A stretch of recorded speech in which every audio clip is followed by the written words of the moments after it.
หมอยสูงค่ะเมื่อนี้เป็นวันที่25เดือนธันวาคมปี2026ในตอนในข่าวใส่หมอหอมมีข่าว2ตอนเดี๋ยวมาเปิ้นเผาค่ะ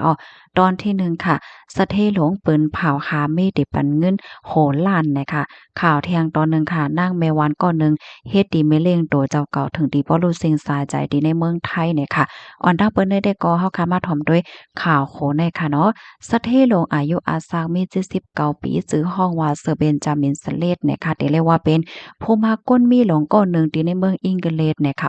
ไล่เปิ้นเผาหาเมอันอายุเลขเหลือเสเขาอันจางเกิดปันลูกจ้ายลายเนี่ยค่ะปอเท่าในค่ะก็ไล่ปืนเผาเจ้าหญ้าอำว่าได้เป็นตั้งเลขปืนเผาตั้ง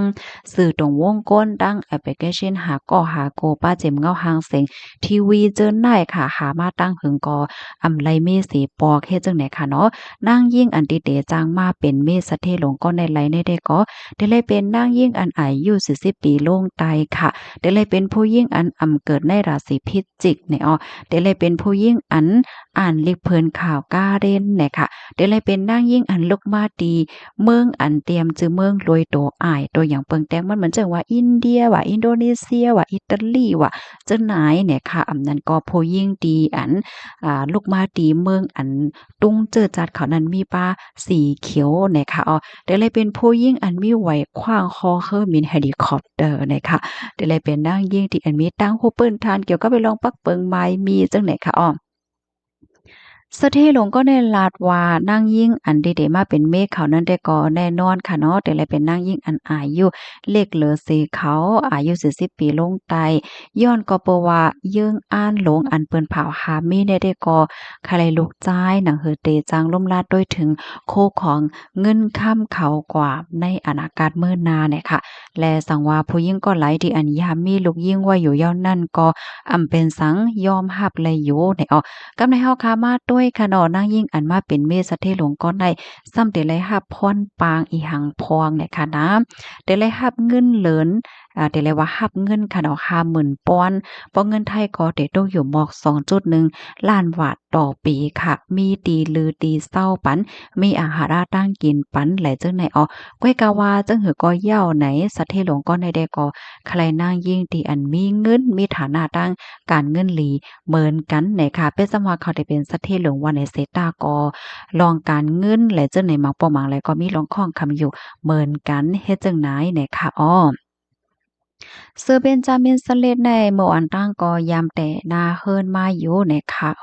ก้อยกะว่าเขาในก็ไล่แพ้ตั้งกันเมื่อในปีหนึงแห่งก็ปักก็11ค่ะสะเทหลงได้ก็ลาดว่าเมื่อพ้องนั้นในแม่นางเขาในเล่งแมวนำหน้าถึง17โตในเสแลมันสุกซักแฮงหนาว่าเฮ็ดจังได๋ค่ะสองก็ได้ก็เลยมีลุกลางคมกันใน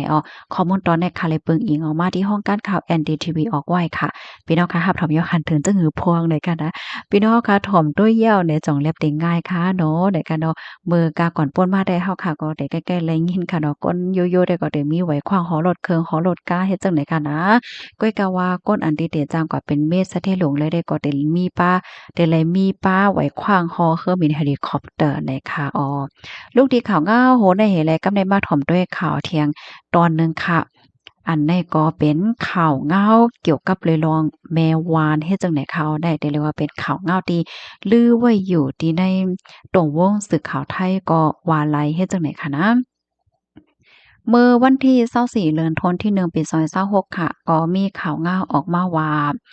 นางสาวบัวเนี่ยค่ะนะบัวสีเป็นคนลาวเนี่ยค่ะอันนี้ก็เฮ็ดดีอันเป็นแม่เลี้ยงตัวเจ้าเก่าคืนเฮ็ดจังได๋คะตั้งฝ่ายภูมิพลพรเขาเนี่ยก็ครบถ้วนพันโตมันนางยาวเฮ็ดจังได๋คะนางสาวบัวสีหาวงนั้นก็จุ้มนะคะเป็นแม่วานสาวเป็นพี่น้องลาวค่ะเนาะอายุอาสักมี25ปีค่ะมานางในเฮ็ดดีนางสาวสมสวัสดิ์อายุแล79ปีนั้นก็ที่ห้องว่า ปาหมูเนี่ยค่ะเมื่ออ่อนตั้งปาหมูในเป็นครูสอนค่ะนะก้อยกามื้อเหลียวได้ก็เอาเป็นเสียนยาวเฮ็ดจั่งใดอะค่ะมานั่งในเฮ็ดดีมะเร็งเขาที่เฮิรนลืออันมีไว้อยู่ที่เมืองเกาะกรุงเทพเสไล่ปลายกว่าเนี่ยค่ะลองตั้งที่อันมานั่งเฮ็ดก่อนในได้ก็ภูมิพลพรเขาคาดล่ำว่าแลบได้เป็นย้อนเพราะว่าอำป้อใจที่ถูกยาลึบล้ำออกการให้เนี่ยค่ะลองได้ก็เป็นกว่ามื้อวันที่21เดือนธันวาคมปี2526ดีป่นมานั่นเฮ็ดจั่งใดค่ะ เกี่ยวกับไปลองในเมื่อวันที่24ที่ป่นมาใน ผู้มีปนพรที่บ้างเขนเนี่ยค่ะเนาะก็ลาดว่าตั้งฝ่ายผู้มีปนพรที่เมืองลาวนั่นค่ะเลยคบโทบหันโตนั่งจุ่มยาวจังไหนออกก้อยกะว่าตั้งฝ่ายลาวได้ก็อำไปจางติ้งยอบก้มโตมานั่งลายค่ะย้อนก็เปือว่าอันเป็นอันลิกอันดาเตจางติ้งยอบมานั่งไหลในมันเป็นตาในไทยก้วยเนี่ยค่ะนางเฮอเดจางยอบโตมานั่งไหลนั่นก็ตั้งฝ่ายผู้มีปนพรที่ในเมืองไทยในเดี๋ยวเลยส่งเลิงลาวกว่าดีปลีกจะจึงเรียกว่า international นั่นค่ะน่ะเนาะเฮ็ดในกวนจังเตียจังติ้งยอบกุ้มโตมานั่งไล่เฮ็ดจังได๋ค่ะ ตั้งฝ่ายผู้มีพลพรเขาเนี่ยก็ไล่เด็กคับคืนค่ะเนาะส่งเพิ่นลิกเพิ่นไล่กว่าดีนอกวันนอกเมืองเนี่ยค่ะนะอำนั้นที่เปิ้นฮ้องว่าปลิกจาจึงเฮ็ดจังได๋เนาะ International Police เฮ็ดจังได๋นะอำนั้นก็ที่ฮ้องว่า Interpol เนี่ยเนาะ Interpol เหี่ยวก็จังกับศาลทางผู้มีพลพรในพื้นที่เหี่ยวก็ติงยับกุมโตมันนางเสส่งมาปันตีเมืองไทยเปิดตาเตคับคืนเปิ้นตัวตามก็จำหนังหมายมีวันเมืองมิ้นนั่นแหละค่ะอ้อ ตั้งฝ่ายปลิกที่เมืองลาวค่ะเนาะเปิ้นก็ไล่ต้องไล่ถามเสไล่คู่ว่าลองอันที่มานั่งไล่เฮ็ดก่อนได้แต่ก็ย้อนก็บ่ว่าไล่ยินเสียงที่ในหูค่ะเนาะว่ามีผีเนี่ยมาลักให้มานั่งเฮ็ดแหละเฮ็ดแหละเฮ็ดแหละเฮ็ดจั่งใดวะนะเฮ็ดแล้วมานั่งก็ว่ามานั่งในย่าเปิ้นเฮ็ดใส่เฮ็ดอัดอัดจุนน่ะอีหยังจั่งนี้แน่ค่ะนะจำหนังลองตั้งยุ่มย้ำและจั่งใดเฮ็ดให้ค่ะอ้อ ก้อยกะว่าจังหือก็ยาวเนาะพอมีปนพรเขาได้เปิ้นเตเอามานั่งมาทัดด้วยเตทัดลองป้ายอยู่ลีว่าหังว่าเฮ็ดจังไหนป้าว่ามานั่งในจ่องมีป้าตั้งเป็นป้ายจ่ายเนี่ยค่ะอ้อไล่คู่ว่าตีเฮิรนเขาในค่ะนะตีเมืองลาวในก็ก้นในนาหอตอเฮิรนเขาในก็มีไว้ตั้งเป็นป้ายจ่ายแค่ว่าตั้งเฮิรนเฮ็ดให้ออพี่น้องเฮาข้อมูลตอนนี้ก็ค่ะเลยปุ๋ยมาที่ห้องการข่าว Daily News ออกไว้เนี่ยค่ะเพราะว่าเฮาค่ะมาลาดเกี่ยวกับเลยลองตั้งหยุ่มย้ำ ลองเพ้อลองผีลองผีเขาลองอาตัดอาจุนลองย่าเปิ้นเฮ็ดใส่ว่าหังว่าเฮ็ดจั่งใดอะต่อถึงกับอันมื้อเหลียวในมันยังตึกมีอยู่ค่ะเนาะพี่น้องค่ะหันเถินจังหือพองค่ะแน่มันก็ว่าใจโยมมีเหย้าเฮ็ดแหน่เนาะมันก็ว่ามีอยู่โยเฮ็ดจั่งเนี้ยนะได้เปิ้นติพี่น้องค่ะเขาค่ะรู้หันถึงจังหือพองลองในเนี่ยเนาะก็บันดาหันมาเขาค่ะอย่าจนพอเที่ยงหลังปันแห้งค่ะเอาหมอยทรงค่ะ